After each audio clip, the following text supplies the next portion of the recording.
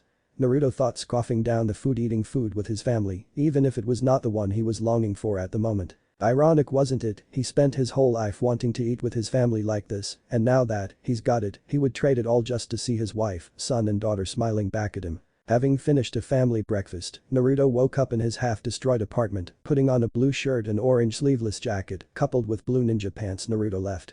Looking at the time, he saw he had just enough time to get some training in. 30 minutes later, using a shadow clone as a decoy to remove any unwanted stalkers. Naruto wasn't a fool Danzo or the council would have eyes on him after he blew up his own apartment. Speaking of that, how was he going to fix it? Well, he was sure Jai-san would sort something out, but at the moment he needs to keep under the radar, which would be hard to do as he needed to train back up and prepare for the future attack on the village. Luckily, he had shadow clones. All he needed to do is have one do his normal routine while he sneaks off to train and then swap back with none the wiser when classes started. No one would ever know he was gone in the first place. Going to the most secluded and unused training ground, he could so no one would chance on his training. Naruto made his famous hand sign with his fingers forming a cross. Page Bushin no Jutsu. With a shout, the training field was covered with almost 100 clones, all ready to do their part, having the same plan that Naruto had in mind. Most of them made the hand seal for Ram. Henge. With a shot and a poof of smoke, the clones transformed, taking on the appearance of Naruto in his younger days. There were clones of himself from when he saved his Haim from Toneri, him after 3 years of training with Jiraiya, and him during his Genin days. Right, you all know what to do. The clones nodded, splitting into groups based on size and starting to run through Taijutsu forms. Every few minutes, starting from the oldest looking clone, will dispel themselves in groups of 5. With the experience sent to him and the rest of the clones, Naruto will at least mentally adapt to his childhood body.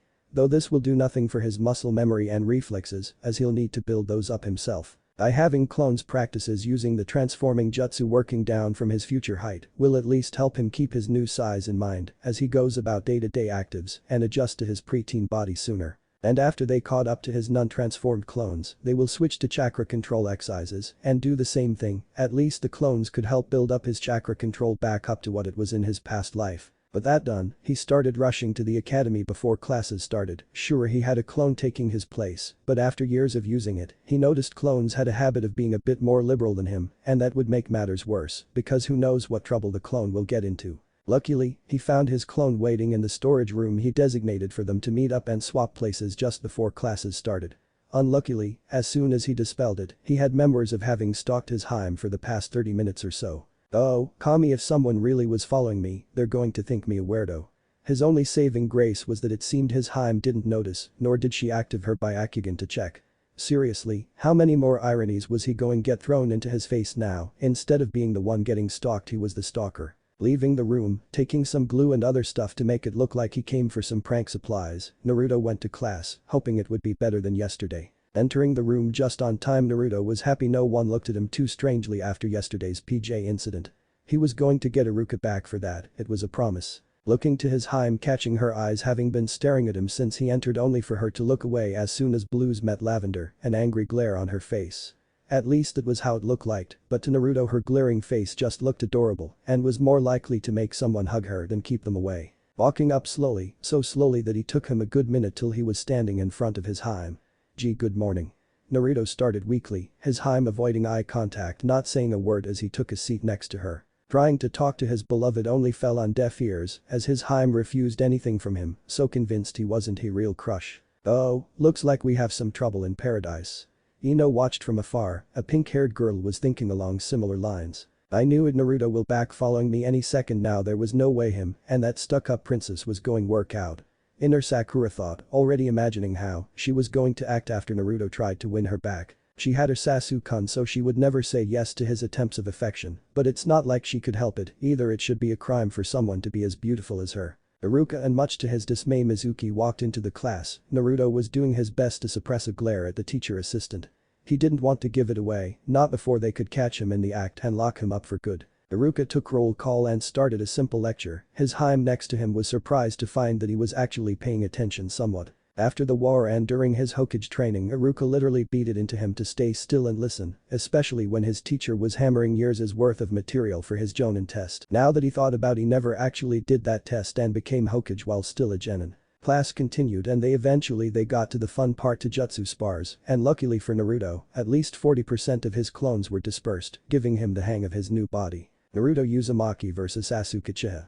Mizuki called out. After thinking about it, he realized almost all his matches were against Sasuke, most likely due to Mizuki Timi who rigged it so he would lose and get bad grades on purpose. Sasuke walked onto the field without a care in the world, and Naruto couldn't himself, he wanted to knock off the smirk on both teammates' faces. Walking up, Naruto made the seal of confrontation, surprising the class and teacher seeing Naruto behavior for once. Sasuke did the same, seemingly not caring, even Naruto, having been his best friend for years in his last life, couldn't read the unemotional Uchiha. The match started, neither moved, making the match more surprising as Naruto would normally rush in this time and end up facing the sky. Seeing the dope wasn't going to be the first to move, Sasuke charged, intending to finish it quickly. Naruto made no moves whatsoever as Sasuke approached. Sasuke Uchiha, the top of the class, found himself looking at clouds in the blue sky, a throbbing pain in his nose and gasping entering his ears. Getting up, Sasuke looked right at Naruto, who was standing unfazed, his right hand stretched out into a fist. At this point, much to the class's surprise, Sasuke had been downed by Naruto with a single punch. "Sasuke-kun!" fangirls shouted in worry. Naruto baka cheated, there's no way he could knock Sasuke-kun down. Sakura shouted, while all the boys wonder if it was true and if it was how they could do the same and teach the smug Uchiha a lesson. "Sasuke, if you're unable to continue, I'll stop the fight," Iruka said with a smile, making the previously stunned Uchiha get up. No one else saw it, but he did. There was no trick to it like they thought. Naruto simply held his fist out as the Uchiha charged, not even enough to call it a punch, and Sasuke ran right into it face first. At this point, Iruka realized that all of Sasuke's bars had been him defending, and the Uchiha was almost never on the attack since the Uchiha Taijutsu empathized countering. Sasuke was taken by surprise, but the question is, would it last, or would this become the top of the class's one weakness? "I can't believe it, this dope knocked me down. Me and Uchiha." Not having learned his lesson, Sasuke rushed forward, throwing a straight at Naruto, who haphazardly dodged the attack, clumsily spinning on his pivoting foot. Sasuke was smirking at this, thinking the last attack was just a fluke, when he felt the force of something hitting his right cheek, and for the second time that day, Sasuke was on the ground staring at the class loser. "Sasuke, second down," Iruka called. This was bad, the Uchiha was panicking. The spars end from ring out, knockout, forfeit, and in this case 3 downs. One more and he would lose. Sasuke wasn't going to allow that getting into his fighting stances, as the rest of the class watched with looks of shock on their faces as Naruto landed a back fist counter, giving him a second down, while Sasuke was at null. A certain Hyuga watched with worried eyes, conflicted. No matter how she looked, it was her Naruto-kun, but something just wasn't right. Others didn't notice, but those 2 counters were not lucky and were done on purpose, advanced techniques done in a way that made them look sloppy, while there was actually no sloppiness in their execution. Sasuke's black eyes glared at Naruto, the Uzumaki unmoving. Come on, come on. Sasuke thought, waiting for Naruto to go on the attack, but the dope didn't move. The time ticked by and Sasuke realized Naruto had no intention of making a move. He was in the lead and would win by decision when time ran out. The Uchiha wasn't having this. Sasuke wasn't going to lose to the dead last. Going on the attack, but prepared for anything, Sasuke watched with satisfaction as Naruto stayed on the defense, getting slowly pushed back. "Yes, take that dope, you should have never tried to fight an Uchiha." At the exact moment he thought that, Naruto stopped in tracks, Sasuke hitting his finisher right straight. But Naruto seemed to vanish as it was about to land, the momentum carrying him forward and tripping over something. The Uchiha flipped forwards, landing on his back. "Winner Naruto Uzumaki," Iruka called, shocking the class speechless. Sasuke blinked as he heard the words. "Winner Naruto Uzumaki." No, that was wrong, he clearly tripped, it was a slip, not a down. Standing up to argue as he turned, Sasuke saw Naruto getting up from what looked like a crouch position, but that wasn't what had Sasuke's attention, it was the markings on the ground in front, a cold realization hitting him. He had lost by ring out. No, it wasn't just ring out, he had been completely defeated by the class clown. Naruto's position made it clear his ring out was on purpose, and with 2 downs, Naruto could have won with a third or even by decision. The last Uchiha was utterly defeated by a clanless orphan. The only way he could have pulled a comeback was by Koa ring out, but in the end Naruto knew that, using it to make him lose by ring out. "What the hell happened to the dope?" he asked, thinking back over the fight, and he was sure that those moves weren't flukes, but cold and calculating attacks to win. This was completely different from Naruto's normal rush in and hope for the best fighting style. No, the way he thought was closer to Sasuke's winning in the most efficient way possible, but there was something else, something Sasuke couldn't quite place. The class was silent as Naruto, the dead last, beat the top of the class for the first time with a ring out. It was so silent that you could hear the buzzing of insects coming from Shino, at least it was before it all went to hell. "What?" every girl but Hinata shouted, kicking off a mountain of complaints. "He cheated. There's no way Sasuke-kun could lose. Naruto must have done something." The Uchiha fan club shout one after another, refusing to believe their idol could be beaten by Naruto of all people. Seconds away from riot breaking out, Iruka took a deep breath. "Quiet. The shout vibrated through the air as Iruka's head grew in size, turning even the most aggressive of fangirls into docile puppies. We all watched and it was obvious there was no cheating involved.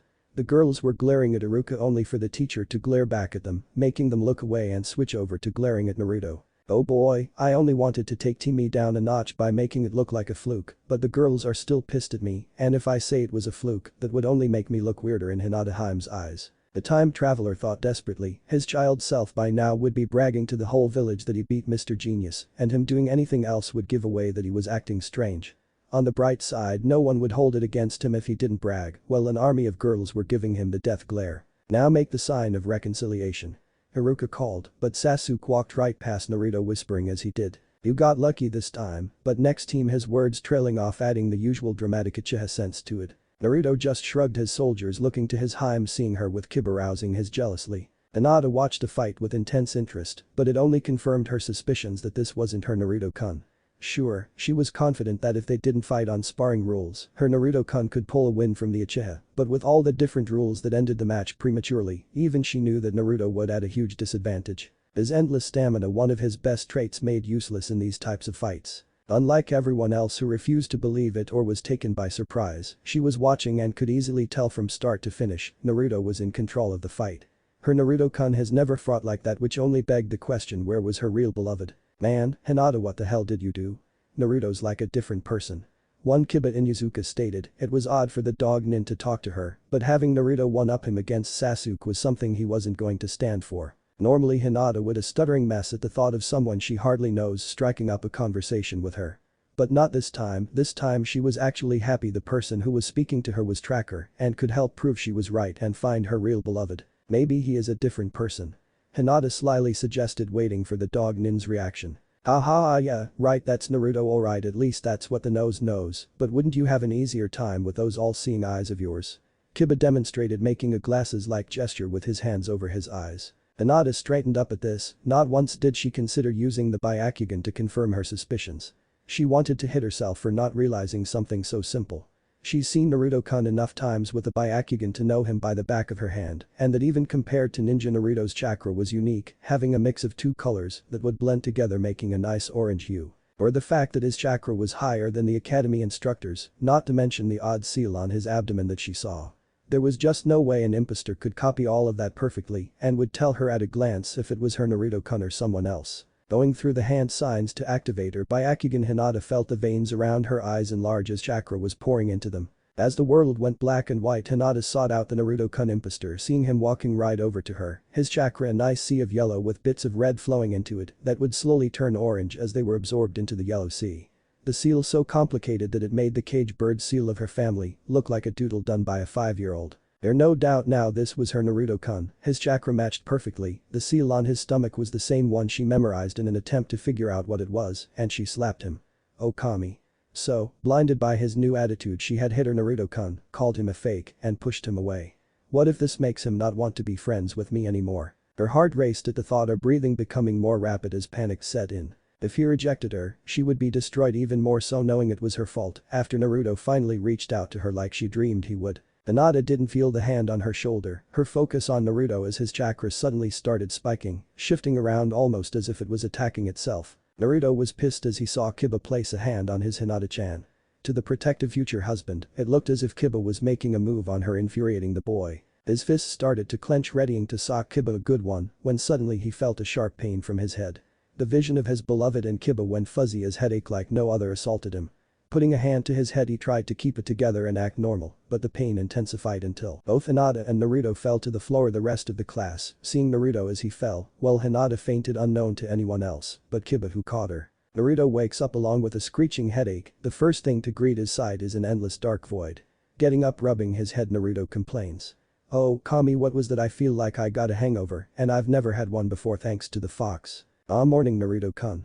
An ancient and wise voice called, making Naruto turn his eyes to see the ancestor of all shinobi. Oh, bloody hell. What's gone wrong this time? Naruto shouts to the heavens, knowing that seeing the sage never led to good news. Language? The sage told off.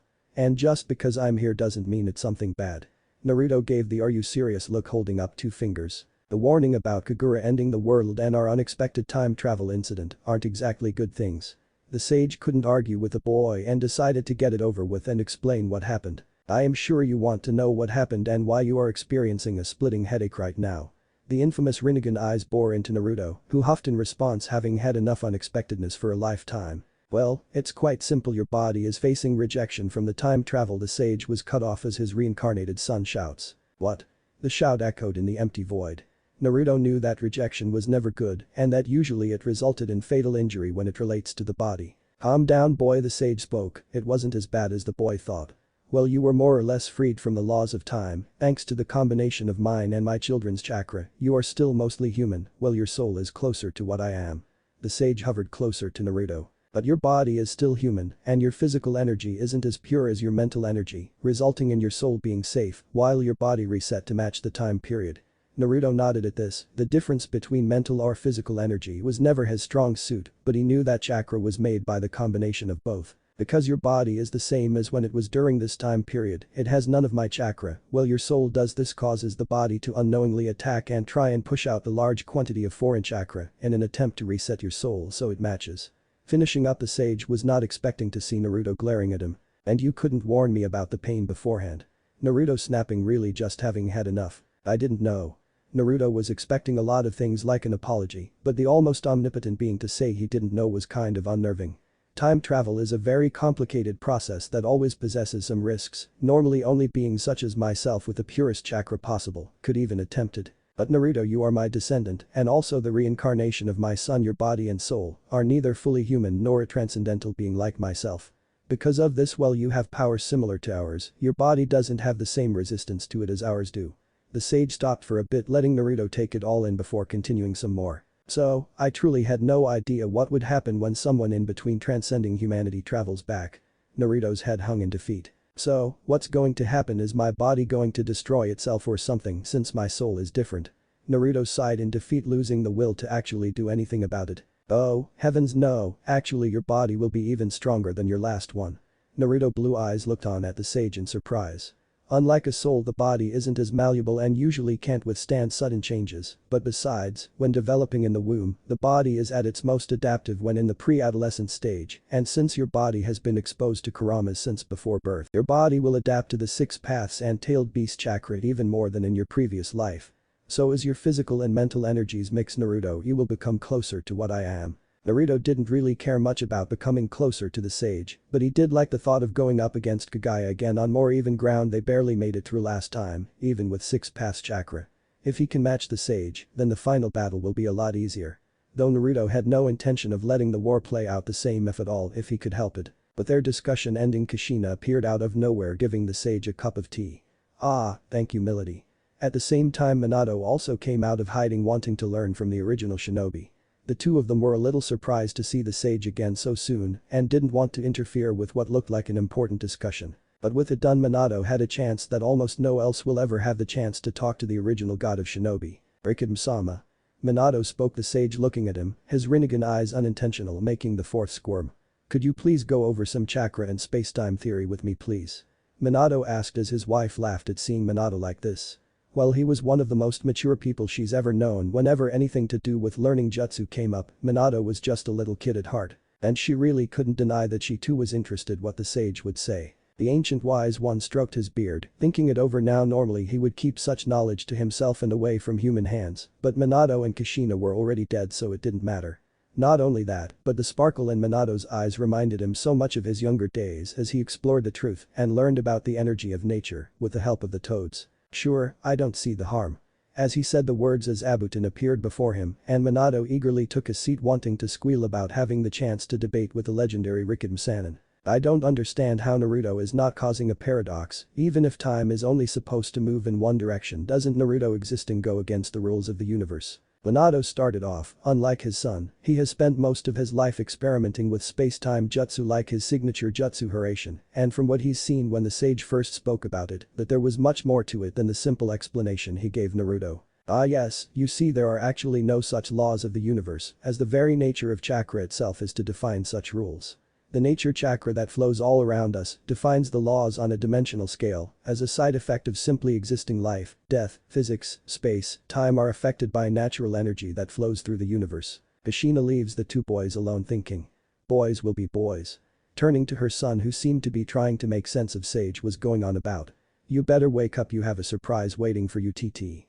Kushina giggled, leaving Naruto confused as went inside to prepare some snacks, knowing the discussion was going to take a while. Waking up in the real world this time, Naruto's whole body felt heavy. Trying to get up, he feels arms around him and the weight makes him think of something he dearly missed. Turning, Naruto saw a ball of midnight blue hair lying on his chest and upon closer inspection, the peaceful face of his Haim. For a second Naruto thought it was all a dream and he was waking up next his wife, only to be disappointed as he noticed his Haim's hair was short and her face was a lot younger. Even if this wasn't his own time, feeling his Haim so close to him again after so long made him feel bliss. Pulling his Haim closer, sighing in content, Naruto closed his eyes, just enjoying the feeling of having his beloved so close to him again. At this moment in time nothing else mattered, he had his Haim by his side, that alone made everything alright. Hinata woke, her face nuzzling into the soft pillow beneath her, at least it was until noticing said pillow was raising and falling softly. Opening her heavy eyes, Hinata looks up, seeing whisker marks atop sun-kissed skin and a head of blonde hair. Beep. Squeaking in surprise, bolting up her head, feeling dizzy only for strong arms to wrap around her and keep her steady. Wow there, be careful or you're going to fall. Naruto said with sincere worry, as his love hung on the edge of the bed. The dazed Hinata was looking at Naruto with worries of her own. I'm sorry. She all but shouted, making Naruto confused. I hit you and called you a fake, I'm so sorry. Hinata started tearing up, causing Naruto to hug her, his hand stroking her hair gently. While the hug was surprising, it was far from unwelcomed, and after everything Hinata didn't care, she got a hug from her beloved for the very first time. Shush, it's alright, I understand you didn't mean any of it and was just shocked. Naruto soothed, it wasn't the first time he comforted his Haim, and it wasn't going to be the last. In this timeline or the previous, his Haim was his Haim and he would always be there for her. I'm sorry you just changed and I didn't believe you were real. Naruto knew what she meant. It was no surprise his sudden change would spook her and get such a reaction, and now that she realizes he was the real one, she was beating herself up over it. It's alright Hinata-chan, it's my own fault for never getting to know you better, you were always nice to me, but I never realized, and then when I did it was too sudden. Naruto told her, blaming himself. He had years of his Haim watching and encouraging him, but he never figured it out until it was almost too late. No. I was as much at fault, I should have approached you myself. I saw you were lonely, but I could never do anything about it because I was coward. Hinata's lavender eyes were looking into Naruto's deep blues, it was only a second later she looked away, a tint of red on her face. Naruto ends up smiling softly at her, it wasn't the first time they had an argument about this, it happened a lot when they first got together. Each of them blaming themselves for taking so long to get together, going back and forth until they both agreed they were at fault. But the good thing about time travel was that he could fix all that. I guess we're both to blame, but it's alright now, isn't it? Naruto lifting her eyes to meet his Haim turning redder by the second, entranced by his deep blues. Having lost the ability to speak, all Hinata could do was nod, Naruto giving her a bright smile that had her seeing stars. It wasn't until Naruto heard go that her thought process returned to normal and she realized there was one question she had to know the answer to. Then Naruto-kun, what happened, why have you changed so much?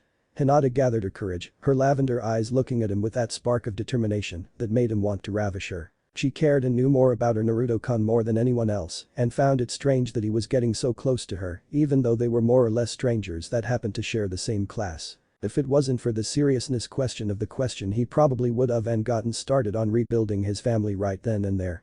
Naruto paused, his mind racing, trying to think of what to say. Sure, he could say the truth and Hinata being Hinata would believe him. But it would also make their relationship go back to square one, as Hinata would not be able to look at him without fainting if she found out they were married and had 2 kids in the future. Luckily Naruto thought of the perfect excuse to use until his beloved was ready for the full truth. Hinata-chan, I found out why the villagers hate me and it changed a lot of things. One of them was the fact I always wanted to befriend you, but I was scared because I didn't want to drag the only person who was nice to me into my problems without knowing why. This was half true and half false. Him finding out about Kurama, while did change his outlook back when he first found out, it had nothing to do with what was happening now. The second part was true, however. When he was young he did want to befriend Hinata along with most of his other class, but her being so shy made it hard for him, even more so when he thought about getting rejected or him being friends with her getting her into trouble. You remember when I saved you from bullies during that winter, you thanked me and it made me really happy, but when the academy started it was like we were strangers. Hinata gasped at this. Naruto remembered that it was a special moment for her and the fact he remembered just made her giddy on the inside. Before now Naruto never gave her any indication that he remembered her. I didn't know why and doubted if you were the same girl or not, but I found you in the same situation, I tried to save you again and once more got beat up. But then your family showed up and he dragged you away as you tried to help me. Hinata remembered this, unlike the first time it was summer, but with the same bullies, but if though the situation was the same it was still special to her. On that day she was rejected by her father and sister, but then fate led her to Naruto who saved again and gave her the courage to keep trying. And she was angry at Ko if he didn't stop her, maybe things would be different, maybe she would have befriended Naruto sooner. After that I started thinking I was better off without friends, because they would only get into trouble with their family and it would be all my fault. And since I didn't know why they hated me I couldn't do anything about it. He had this conversation before with his wife, after speaking again and again, both him and Hinata realized they still had unsolved issues with their past and together they spoke and resolved them. Naruto was telling her what he realized in his past life thanks to her, it was one of his innermost secrets. That's enough. Hinata almost shouted but still said it clearly enough. Naruto stopped looking at his Hime with tears in her eyes. You don't need to say any more, but no, I don't care what my family thinks, it's my choice who I befriend or not and not theirs. You don't need to tell me anymore, but just know I'm here for you, Naruto-kun. At seeing her tears and hearing her say that, Naruto was reminded that even if she didn't have memories of a past life she was and would always be his Hime and soulmate. Naruto felt his own tears well up and he wiped them away.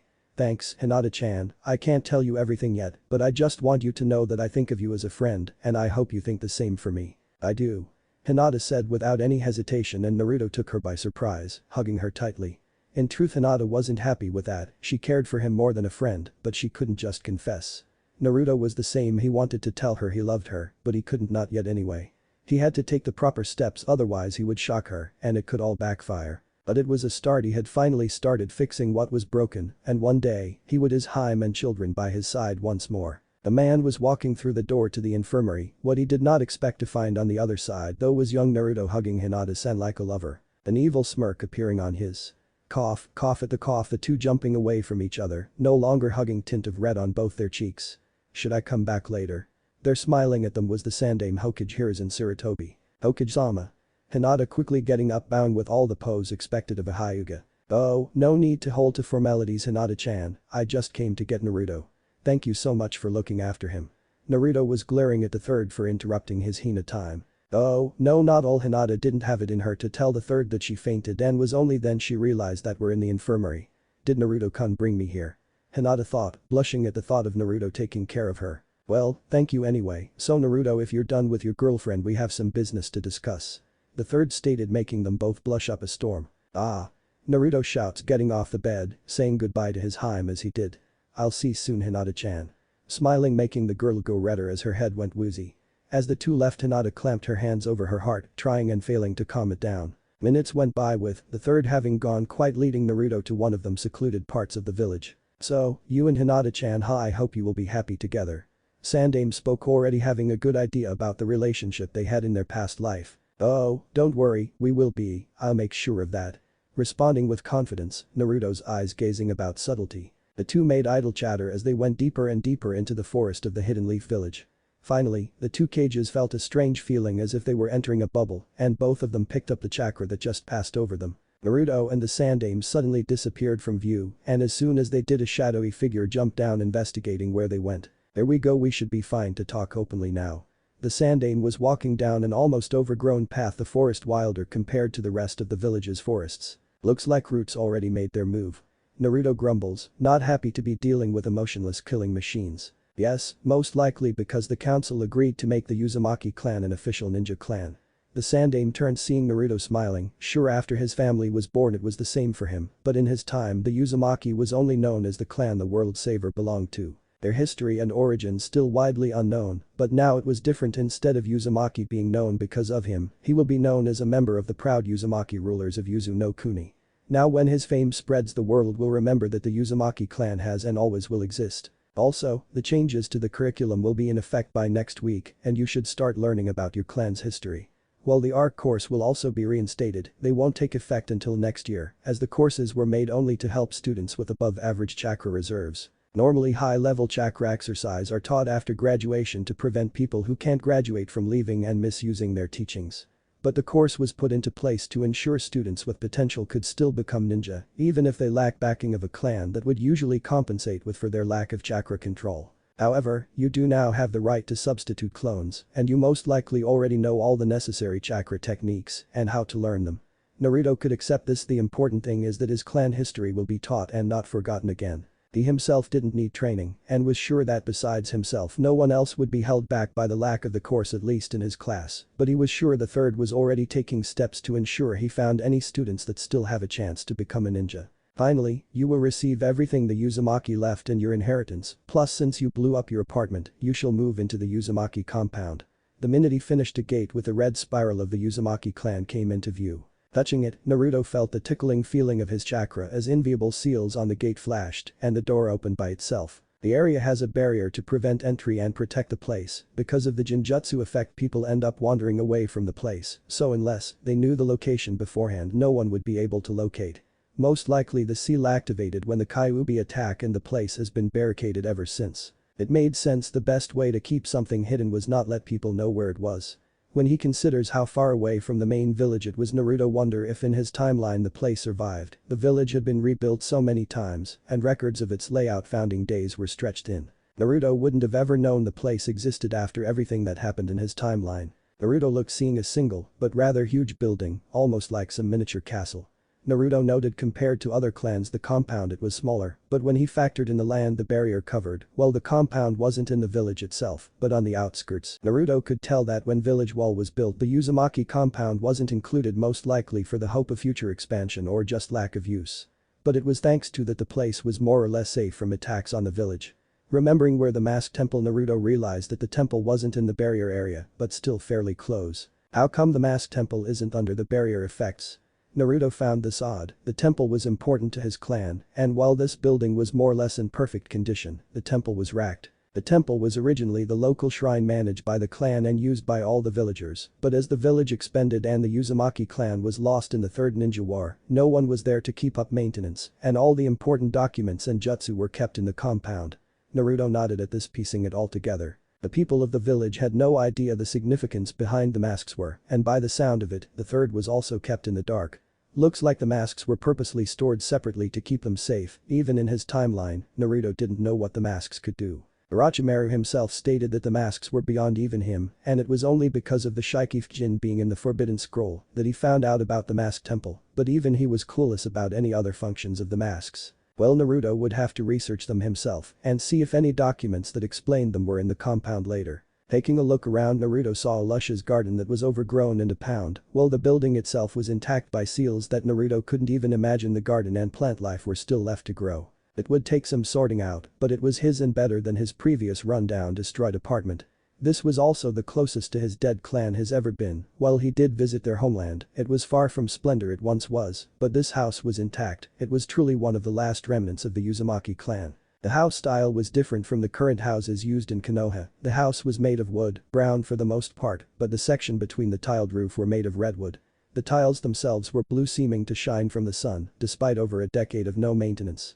The first floor of the house stretched out quite a bit, having multiple buildings attached to it. The second floor started going up around the middle of the first with similar tower shape of a castle.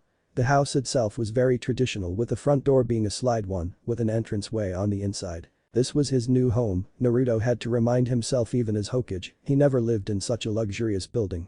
He and his wife had a simple two-story house and enough room for both them and their kids. And honestly, that was all he really needed. He was never one to be fancy, but he supposed he had to get used to it. Bright side is that we will have enough room to have a few more kids, Naruto thought, smiling at the image of the house housing a new Uzumaki clan. Naruto. He was brought out of his dream as the third called him. There's something we need to discuss. Naruto nodded, expecting the Sandaime to ask him about some more. When you revealed you knew the truth about the Uchiha clan, you said there were 6 who knew, and you weren't including yourself in that. Who is the 6th person to know the truth behind the tragedy? The Sandaime couldn't have it. The secret itself could cause the downfall of the village if it leaked out, let alone compromise Itachi's spy statues. I can't say who it is exactly, but I can ensure that he intends to keep it a secret for now. The 6th person is the one who helped Itachi carry out his mission, as well as the one behind the Kyuubi attack 12 years ago. Naruto told him, shocking the Sandaime. They already knew someone was behind the attack. It was the only plausible conclusion when you think about it. How else could the Kyuubi have escaped?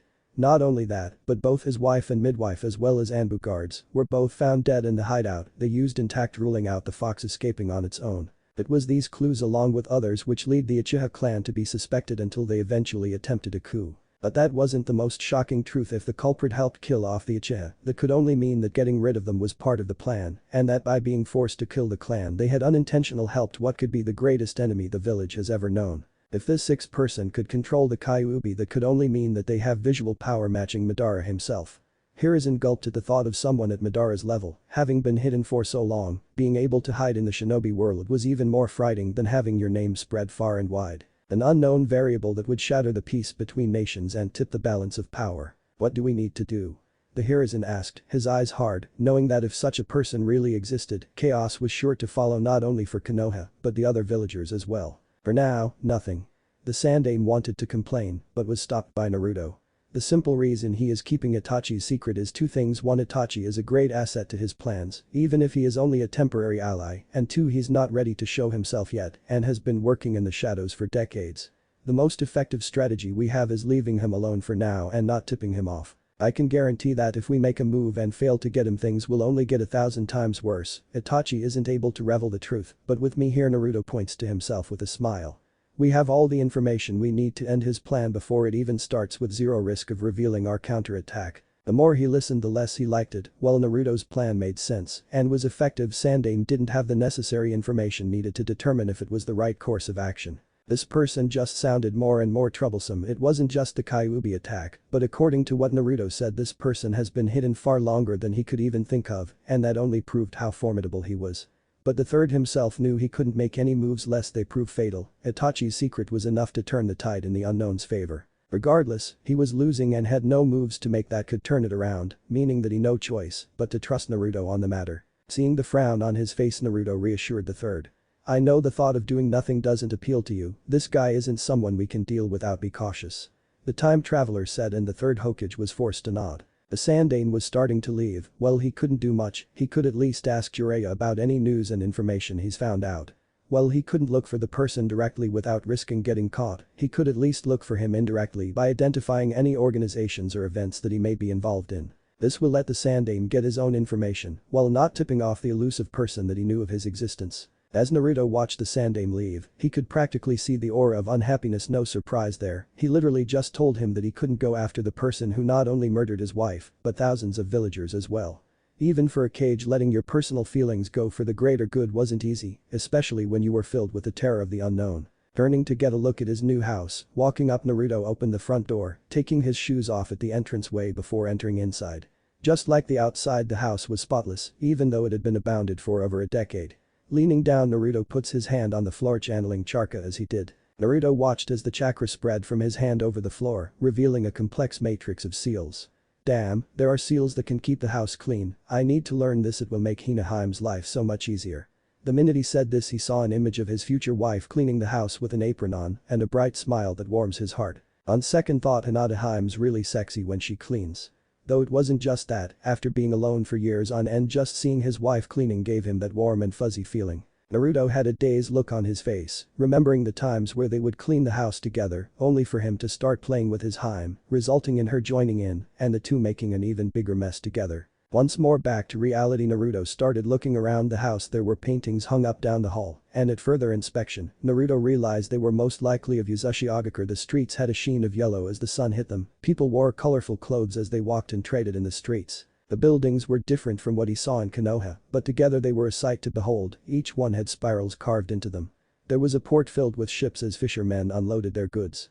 At the very back in the painting, Naruto saw a large building made of blue stone, and by the big red spiral of his clan, most likely the villagers' version of the Hokage Tower. Further back, Naruto could make out some mountains. This was his homeland. Even though he spent his life in Konoha, he couldn't help the feelings that welled up from seeing it. He wished he could see the real thing in its prime, but sadly all that remained were ruins and the dead. The once proud buildings toppled, the ship sunk, and streets devoid of life. If it wasn't the fact he had a life and family in Konohagakure, he would have liked to see it restored himself. Further exploring the house, he found a kitchen, living room, storage room, and finally. Wow, I was expecting to find some books, but not this. The last room was one of the buildings connected to the main building, and inside the building itself was a library that could give the villages one a run for their money. With smile, Naruto did something he has never done before, diving right into reading books. Looks like he was going to get a lot more out of moving here than he first thought.